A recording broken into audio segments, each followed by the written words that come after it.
I know people say money brings out the worst in families, but I always thought that was something that happened to other people. You know, dramatic stories on Reddit, or some plot on TV where the audience screams because the characters can't see what's coming. I never thought I'd be living one of those stories myself. And I definitely never thought I'd be sitting here, trying to make sense of the moment I realized my own father, the man who taught me how to ride a bike, the man who carried me on his shoulders when my legs got tired, the man whose laugh used to fill our kitchen, had written me out of his life long before he died.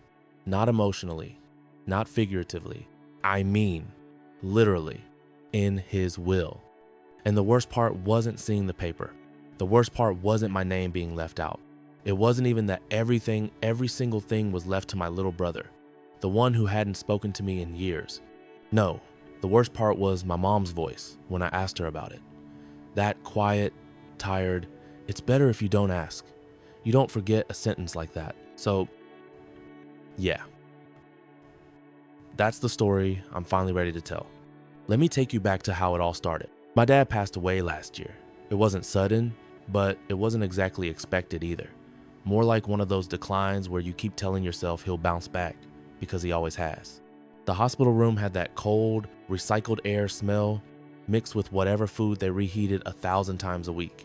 He didn't look like himself near the end. He looked smaller, softer, like someone who'd already let go before his body caught up. We weren't a perfect family, not even close, but we were stable, or at least I thought we were. You grow up thinking your parents are one solid unit, like a brick wall that doesn't crack. You don't realize that adults can hide entire earthquakes under a calm face until you're older and start noticing the silence between them. Still, we weren't dramatic. No screaming matches, no broken plates, none of that. Just distance. Functional distance. When Dad passed, I tried to focus on being present for my mom. She didn't cry loud. She cried the way tired people cry, like water leaking from a faucet no one can fix. My younger brother, Ethan, didn't cry at all. He just kept excusing himself to step outside.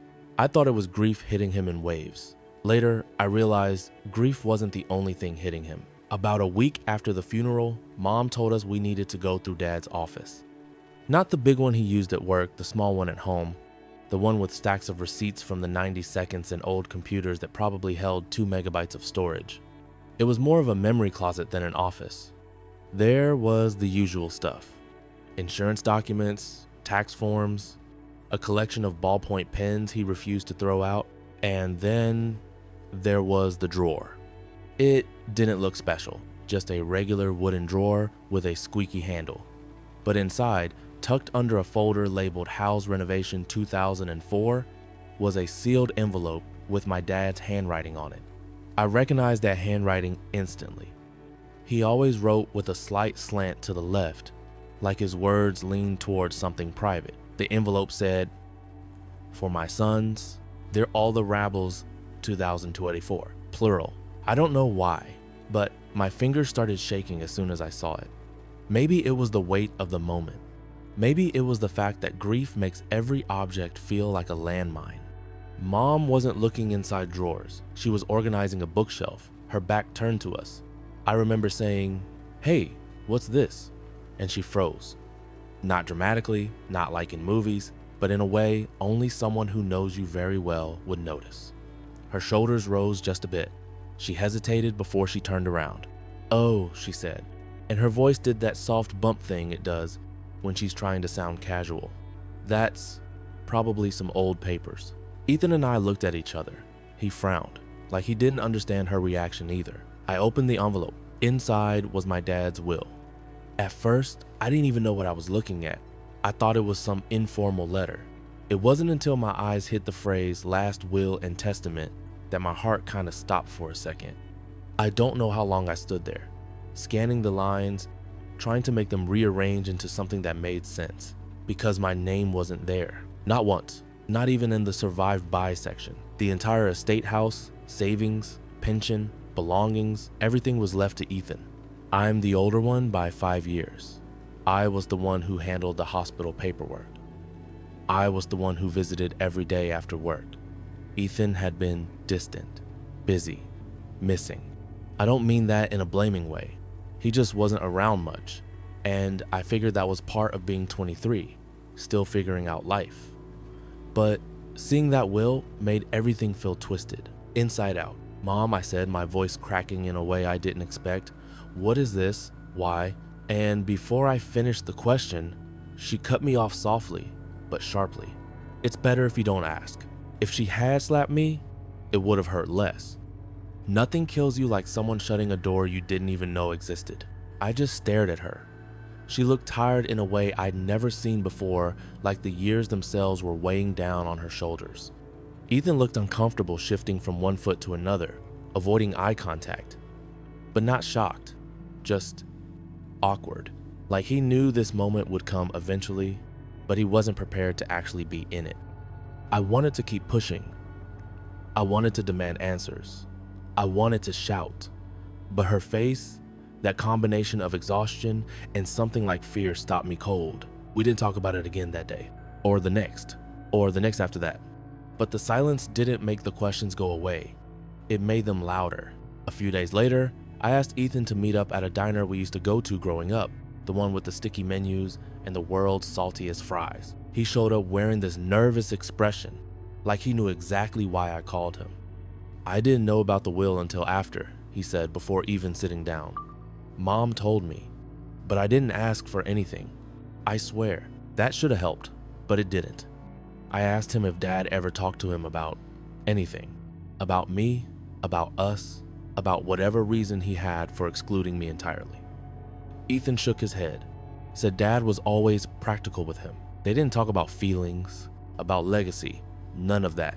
He apologized again and again and again. But apologies don't fill in empty spaces. I didn't want to become obsessed. I really didn't. But the harder I tried to move on, the more it gnawed at me. Why would a father erase his own son from his final words? Why not split things evenly? Why not leave even a letter? I know parents make mistakes. I know relationships are complicated, but this felt intentional, deliberate, like some shadow from the past I wasn't aware of had reached forward and taken something from me. Weeks passed. Mom started avoiding the topic entirely. If I even mentioned Dad, she'd tense up.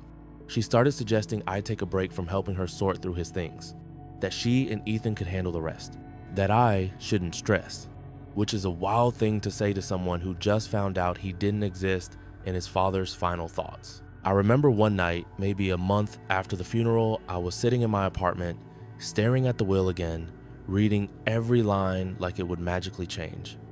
And I noticed something I hadn't seen clearly before. The date. The will wasn't new. It was 10 years old. 10 years. A decade. That hit me harder than anything else had.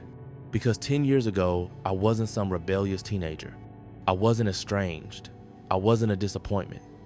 10 years ago, I was 20. I was in college. I was visiting home often. I wasn't perfect, but I wasn't exile-worthy. What happened 10 years ago? That question became a parasite in my brain. I asked Mom again, calmly, gently. This time she looked like she might cry. Her voice cracked on the first word. "I can't," she whispered. "Please don't make me go through it." That's when I realized something. This wasn't about money. This was about something deep, something old, something she had buried so carefully that even talking around it was painful. And when someone refuses to talk, your mind starts filling in blanks. You create theories, you obsess, you spiral. I wondered if I had done something unforgivable that I didn't remember. Some fight, some betrayal, something from childhood, something from my early 20s. But it didn't fit. There were no missing chunks of memory, no red flags, nothing. I wondered if Dad had developed some resentment toward me, but that didn't fit either. He wasn't warm all the time, but he wasn't cold. Our last conversation was normal, tender even. He said he was proud of me, and I believed him. The only person who didn't shut down completely was my aunt, Dad's sister. She lived 3 states away, and I hadn't talked to her in months. I called her one night after wrestling with myself for hours.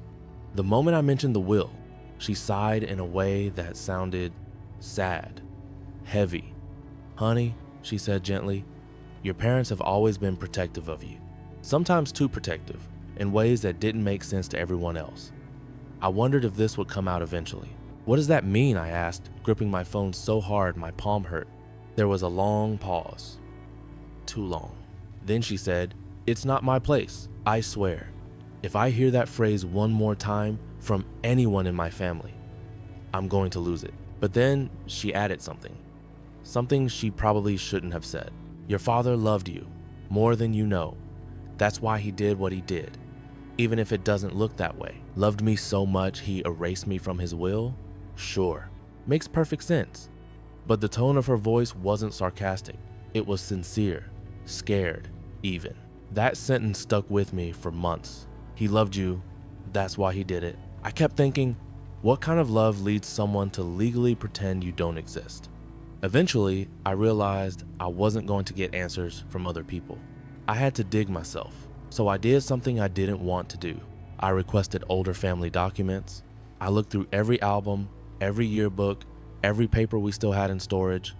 Not like a detective, more like someone trying to remember something they never knew they forgot. One afternoon, while browsing an old photo box from my childhood, I noticed something odd. A picture of my dad holding a baby. The caption on the back said, "Ethan, 2001, which made sense. But behind it, in the same sleeve, was another photo, me as a baby. Except Dad wasn't holding me, Mom was, and Dad was in the background looking away. At first, I thought nothing of it. Parents switched turns. But then I flipped through more pictures, and I realized something. Almost every baby picture of me had that pattern.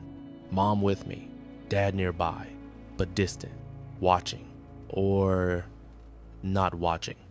I don't know why, but that unsettled me. I never noticed it before. Why would I? You don't examine your baby pictures for emotional inconsistencies. But now, with everything else, it felt like another missing puzzle piece I didn't have the box for. I decided to confront Mom one last time. I didn't do it aggressively. I didn't ambush her. I made her tea, sat with her at the kitchen table, and told her I can't move on unless I know the truth. She stared at her hands for a long time. The kitchen clock ticked loud enough to make the silence feel unbearable. When she finally looked up, her eyes were red. "There was a fight," she whispered. I leaned forward. "Between you and Dad?" "No," she said. "Between your father and someone else." "Who?" She swallowed hard. "Your biological father." I don't know how to describe that moment except to say it felt like the air got sucked out of the room. The world tilted. Every memory I had suddenly felt unstable, like someone reached into my past and rewrote the foundation under it. She kept talking, but for a moment I couldn't hear her. I just sat there feeling hollow. When her voice came back into focus, she said, "We never wanted to hide it from you. We were going to tell you when you were older, but then life got busy, and then you grew. And then it felt too late, and then it felt too early again, and then it just never happened." I think I asked, "What?" at least 5 times in a row. She explained everything slowly, like she was peeling off layers of shame she'd been wearing for decades. Before she met my dad, the man who raised me, she was in a serious relationship. It ended badly.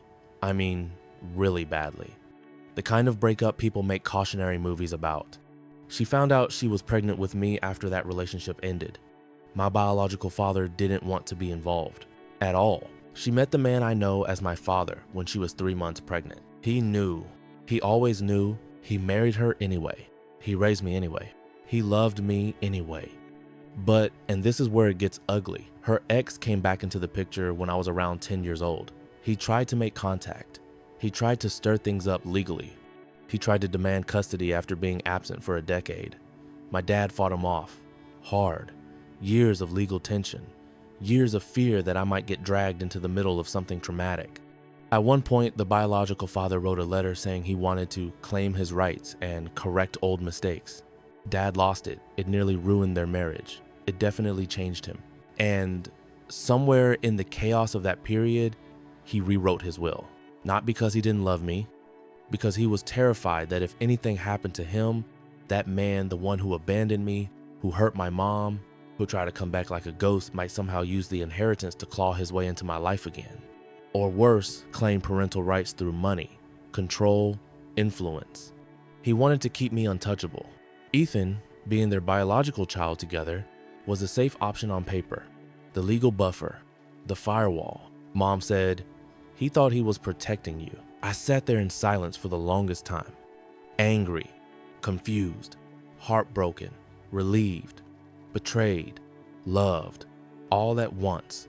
Every emotion pulling me in a different direction, tearing at me. I don't blame my dad for wanting to protect me. I don't blame mom for being scared, but I do blame them for not telling me, for letting me carry the weight of thinking I wasn't loved when I was, just in a different, flawed, complicated way. When I finally spoke, all I could manage was, why didn't he change it later? Mom wiped her face with her sleeve. He planned to, she whispered. He just never got around to it. Life gets busy. People procrastinate, even with things that matter. I thought about all the conversations I had with my dad in the last few years. The way he still asked if I ate enough. The way he saved articles he thought I'd like. The way he proudly introduced me as his son to hospital staff. The way he held my hand near the end tighter than I expected for someone so frail. He loved me. He really did. He just didn't know how to fix a mistake he made 10 years earlier. I don't think I cried that night, not the way people expect. It was more like everything drained out of me slowly, like water leaking from cracks I didn't know I had. Ethan and I talked about it later. He said he knew bits and pieces of the story, but never the full picture. He apologized again, even though he didn't have to. None of this was his fault. It took months, half a year, honestly, before I stopped feeling that sting every time I thought about the will. But eventually, grief softened into something else. Understanding. Acceptance. Maybe. I can't change what my dad did. I can't change what he feared. I can't change what he failed to fix in time. But I can change what I carry forward. And I choose to carry the truth, not the paper. If there's one thing I learned, it's this. Sometimes the people who love you the most make choices that hurt you the deepest, not because they mean to, but because they're fighting ghosts you don't even know exist. And sometimes the will isn't the real legacy. Sometimes the real inheritance is the story you spend the rest of your life trying to understand.